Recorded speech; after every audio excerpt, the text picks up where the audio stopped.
आज से करीब 150 साल पहले पिरामिड्स के करीब से एक शख्स गुजर रहा था कि अचानक उसके सामने एक गीदड़ आ गया। उस आदमी को बिल्कुल भी अंदाजा नहीं था कि अगले ही लम्हे वो पिरामिड्स की कौन सी खास चीज देखने वाला है। आदमी ने गैडर की तरफ पत्थर फेंका तो वो गैडर जमीन में मौजूद एक छोटे से सुराख में घुस गया।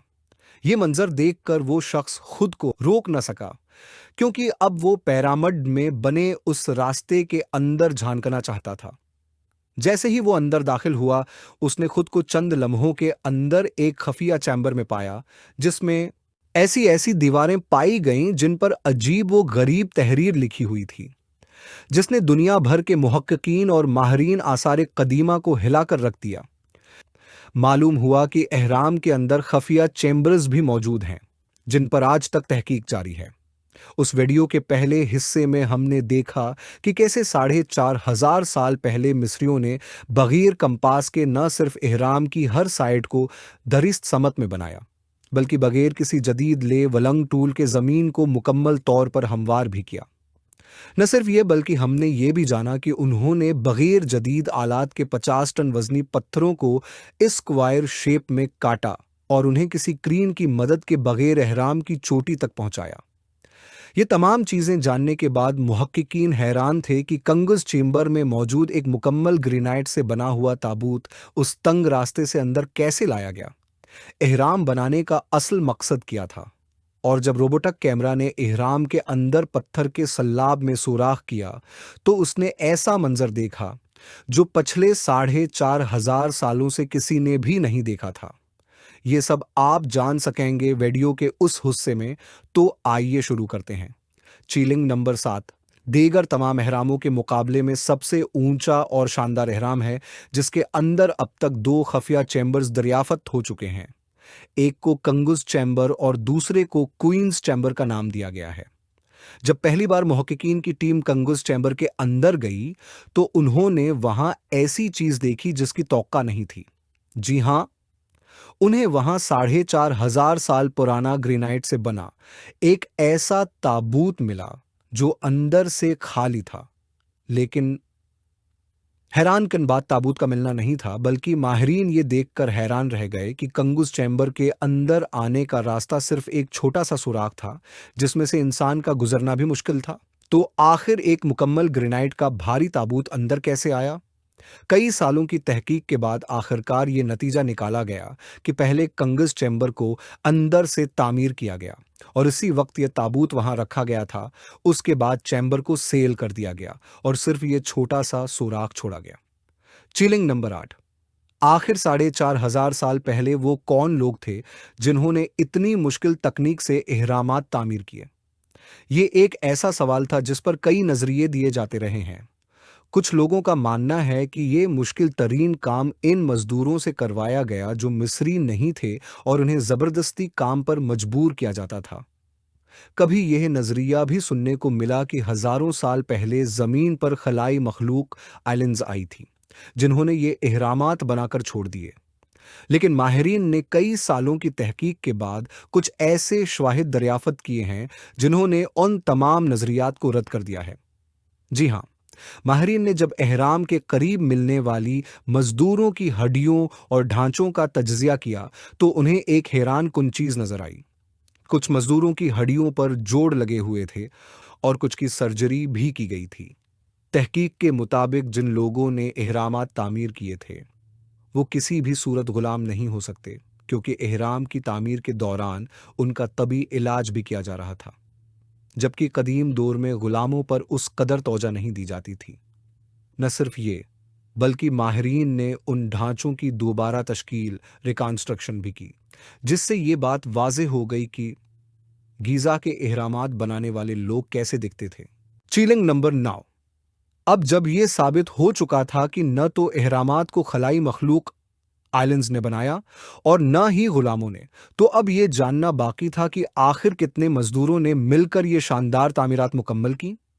क्योंकि आज के जदीद दौर में इमारतों और बड़े तामीराती मंसूबों में इंसानों से ज़्यादा मशीनों का इस्तेमाल किया जाता है, जिसकी वजह से ज़्यादातर मंसूबे 4 हैं से 5 साल में मुकम्मल हो जाते हैं।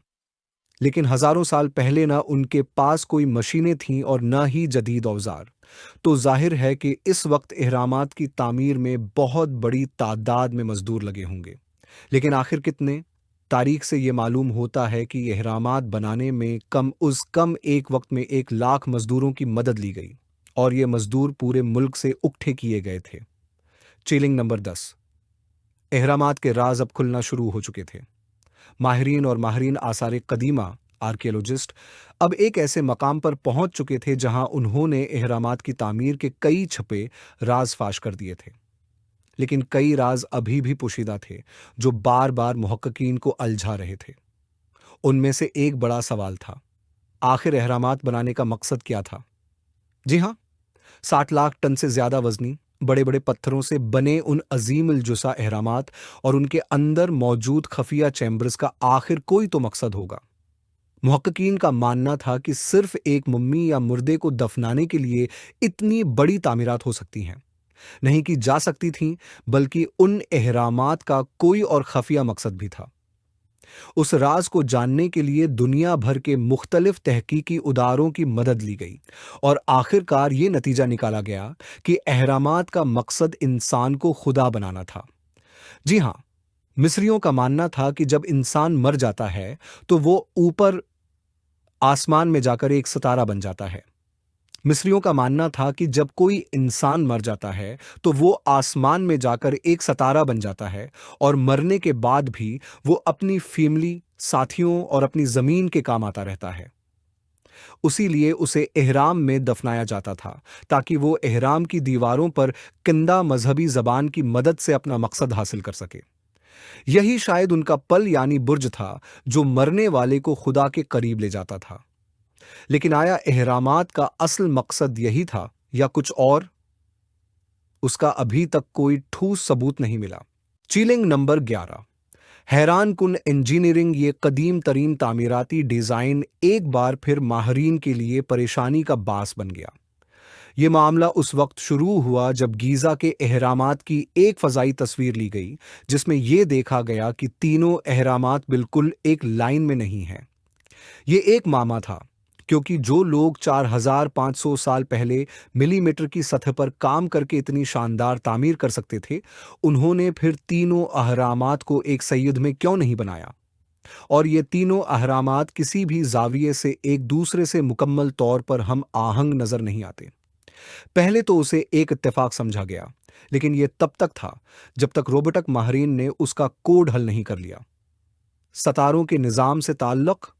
रोबोटक माहरीन का मानना था कि ये सब इत्तेफाकिया नहीं, बल्कि एहरामात की यह पोजीशन एक खास फल्कियाती तरतीब के तहत रखी गई थी, क्योंकि कदीम मिस्री सतारों की पूजा करते थे और उनका अकीदा था कि उनके बादशाह मरने के बाद आसमान में ओरिवन बेलट के 3 सतारों में शामिल हो जाते हैं। अगर गौर किया जाए तो उन 3 सितारों में से 2 सितारे बिल्कुल बराबर होते हैं, जबकि तीसरा सितारा उन दोनों से जरा हटा हुआ होता है। और यही पैटर्न गीजा के एहरामात में भी नजर आता है। चीलिंग नंबर 12। एक्सरे स्कैनिंग में नया राज। 1998 में एहरामात पर एक जदीद एक्सरे स्कैन की गई, जिससे यह मालूम हुआ कि कोइन चेंबर और कंग चेंबर के अलावा भी एहराम के टॉप पर एक और सीक्रेट चेंबर मौजूद है। डॉक्टर जाही हवास का मानना है कि यही वो खफिया चेंबर हो सकता है जिसके अंदर एहरामात के कई राज पोशीदा हैं। उस सेक्रेट चेंबर तक पहुंचने के लिए 15 साल की मेहनत के बाद एक रोबोटिक कैमरा तैयार किया गया, जिसे 1993 में एक छोटी सुरंग में भेजा गया। तकरीबन 200 फुट आगे जाने के बाद रोबोटिक कैमरा रख गया, क्योंकि उसके सामने एक पत्थर का मजबूत तख्ता यानी सलीब था, जिस पर 2 कांसी के हैंडल भी लगे हुए थे। लेकिन माहरीन को हर सूरत उस तख्ते के पीछे का मंजर देखना था, जो 4500 साल से किसी ने नहीं देखा था। 8 साल की मेहनत के बाद नया रोबोट। इसी मकसद के लिए 8 साल की तहकीक और मेहनत के बाद एक नया रोबोट तैयार किया गया, जिसके सामने एक जदीद डल मशीन भी लगी हुई थी। 2001 में उस रोबोट ने लाइमस्टोन से बने उस तख्ते में एक सुराख किया, जो इतना छोटा था कि सिर्फ एक कीमरा अंदर जा सकता था। जब कीमरा ने सरंग के अंदर झांका तो वहां एक और पत्थर का मजबूत तख्ता मौजूद था। हैरान कुन दरियाफ्त। लेकिन जैसे ही कैमरे का जाविया जमीन की तरफ किया गया तो कुछ ऐसा नजर आया जिसने सबके रोंगटे खड़े कर दिए। जी हां, जमीन पर सरख रंग से कुछ प्रासरार तहरीरें लिखी हुई थीं। ये तहरीरें उस छोटे चेंबर को सील करते वक्त 4500 साल पहले लिखी गई थीं, लेकिन माहिरीन न ही उन्हें पढ़ सके और न ही उनका मतलब समझ सके। आगे क्या होगा? डॉक्टर जाही हवास का मानना है कि इस दूसरे तख्ते के पीछे एक और खुफिया चेंबर मौजूद है जिसे गुज़िश्ता 4500 साल में किसी ने नहीं देखा। शायद आने वाले सालों में कोई और जदीद रोबोटक कैमरा उस चेंबर के अंदर झांक सके। आपका इस बारे में क्या ख्याल है, मुझे कमेंट में ज़रूर बताएं।